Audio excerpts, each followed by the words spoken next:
I love pizza. It is one of my favorite vehicles for any kind of dinner I want. You can literally put anything on it and it will most likely taste delicious. I once put chicken noodle soup on a pizza, an experiment that I'm glad to report went very well. It was really good. You know, throw whatever you want on there. But a pizza is not good unless the crust is good, and that's a fact.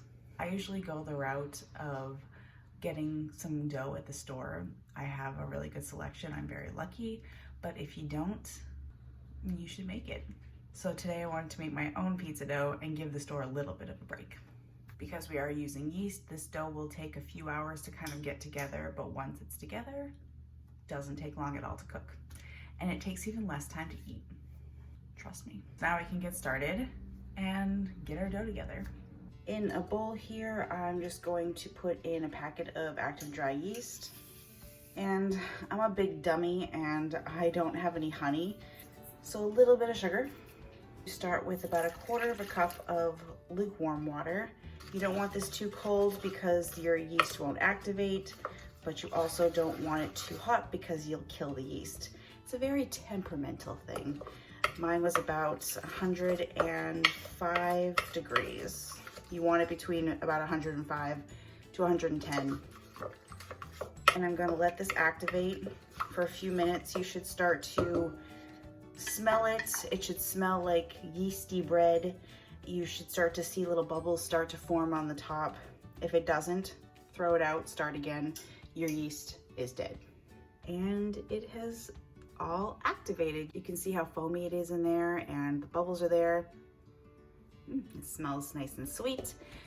So now we're gonna start to make our dough. To this, I'm gonna add the flour in stages so it has a chance to kind of absorb that water. So I'm gonna add it a cup at a time. And I'm gonna be adding about 2.5, 3 cups total. Get a little mix around. This will start to form like a wetter dough. Oh shoot. Come on, Megan. I forgot to add the rest of the water. I'm just not with it today. And I'm gonna add a pinch of salt. It's all good, see? Look at that. And the rest of that water was also around 105 degrees Fahrenheit. And I'm gonna add another cup. This is just all-purpose flour that I'm using. You're gonna start to stir this up. And at some point, it's going to be a little difficult to stir and to kind of work around. So at that point, we're gonna dump it out onto a work surface. About 2.5 cups in here. And we're getting to the point where we can't really stir it in and incorporate it. So we're gonna dump it out. Dump it out. Give the work surface a little flour. And we're gonna just start to knead this until it comes together into a nice soft dough ball.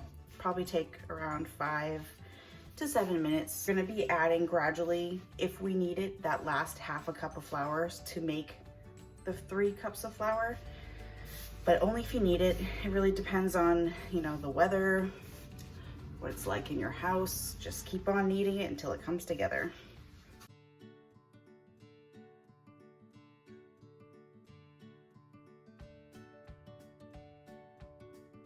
I've been working on the railroad. Gotta keep yourself occupied, you know? It's been a couple of minutes and it's definitely starting to come together. It's absorbed all of the flour that I put on my work surface and it's starting to soften up now. You can tell it's starting to feel more doughy and it's starting to look really good. It's still not completely smooth, but we still have like 3-4 minutes to go. So just keep on kneading. It has been about 6 minutes and I feel as though we are in a good place. It's soft, it's very relaxed. You know, you can feel it in your hands. It feels just like you would buy it at a store. We have to let this rise. What it is about fresh dough, it just makes you want to slap it, right? Like, I can't be the only one. Clean bowl. A little bit of olive oil. Going to slosh that around in here, both sides. gonna cover this and put it into a warm spot in your kitchen or your house. I put it in the oven with the light on. I don't turn the oven on, just the light, but wherever it works for you is good. I'm gonna let this rise for about an hour or till it's pretty much doubled. We'll see you in a bit. Good night. Been about an hour. We're gonna take the first look together. Ooh, she big. Oh, yes. And pop it out. Look at that. It is just beautiful and it's so soft. I am going to cut this in half. I'm gonna use this twice here. Oh, it's a heart. So I've got two pretty good sized pieces of dough that I'm going to now just kind of tuck down under, make them into little balls. I'm going to now let these rise again for 15-20 minutes and then we'll be good to go. All right, I'm obviously gonna make some pizza. While that is going for their second rise, I'm preheating the oven to 500 because I'm using my pizza stone. But if I were using just a regular pizza pan, I'd probably put it to like 400. Anyway, I'm gonna get my ingredients ready so that I can just put it together, put it in, put it in. You know what I mean? I could not find any sauce at the store. I don't know what the issue is. And my dad didn't have any more of his tomatoes left that he canned from the garden. So I got some little canned cherry tomatoes. I'm gonna give these a squish, add some salt and pepper, olive oil, we'll be good to go. Bacon. I've got cheese, I've got some mozzarella, and I'm gonna say something a little controversial right now. Pineapple goes on pizza. Fight me. She's going on. She's got so beautiful and fluffy. Look at this thing. Ooh, let's make a pizza.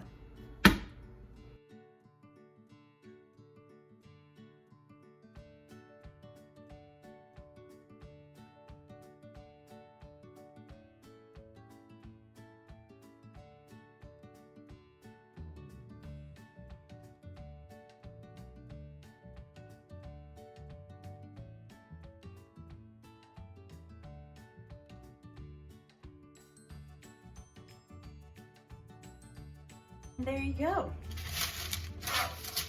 This is pizza. The crust bubbled up just a little bit. I put it on broil for just a few minutes at the end. That's why this is all brown and crunchy, but I like that. But, you can see this crust is great, especially on that pizza stone. You know, it doesn't bend, look at that.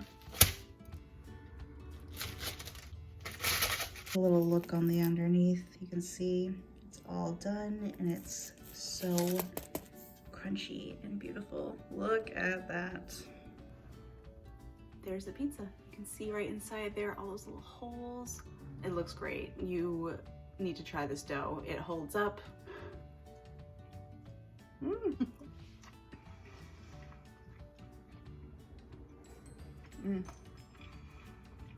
This crust is so good and crunchy. Just make sure you make it and enjoy. Bon appetit.